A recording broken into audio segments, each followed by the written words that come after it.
Let's get back to Ron Ianieri. He's still standing by up in Hong Kong. Ron, you were just listening in. We were talking about hedging for airlines. I mean, what's your take? You got the legacy carriers in the U.S., more consolidation certainly is needed. They've got a huge problem with costs, but there's a lot that they can't do much about. Well, you know what Tony had said about the fact that oil, you can't change oil's price, you just have to kind of manage it, is exactly true. And the point that you bring in, that hedging at certain levels can get you trapped paying more for oil when prices come down. So, you know, one of the things I think is being an option trader, I'm kind of partial to it, is the importance of the hedge. I mean, you know, we all know that when it comes to an airline success, yes, we could talk about a great model and we could talk about this and that, but, you know, it's a fact that fuel is going to be a major component of the success, and the hedging strategies have to be appropriate and smart. And I think that as we go forward and, you know, airlines start seeing that, hey, we were kind of lax with our hedging, you know, of oil a long time ago because we didn't need it as much. I think that we're going to see these airlines really start focusing more on their control and management of their fuel costs than we ever saw before.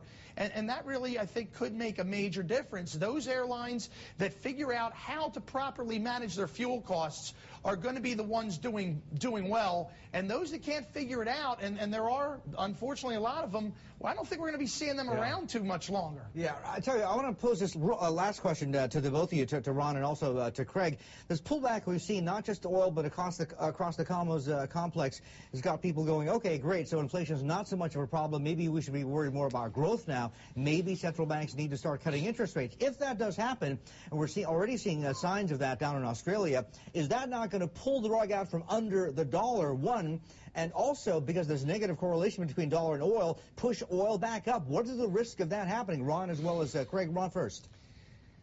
Well, you know, it's a little more complicated than that, only because, remember, the dollar's going to be affected if the Fed in the U.S. cuts rates or if other countries raise rates. We know India just raised rates. Remember, the slowdown that we see in the U.S.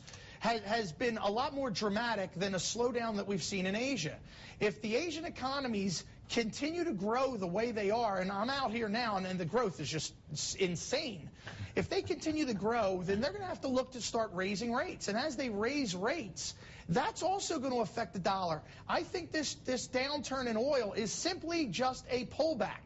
It is just some profit taking and a natural pullback in a bull market cycle. And we're in a bull market cycle in oil, and I see it going higher in the near future. Craig, what do you figure?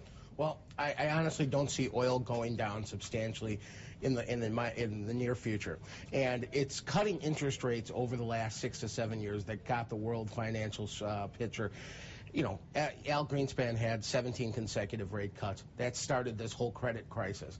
People fail to realize that. They can argue with me all they want, but the reality is there were too many people having too much easy money, and we'll never see a change back to that easy money at least in the next generation.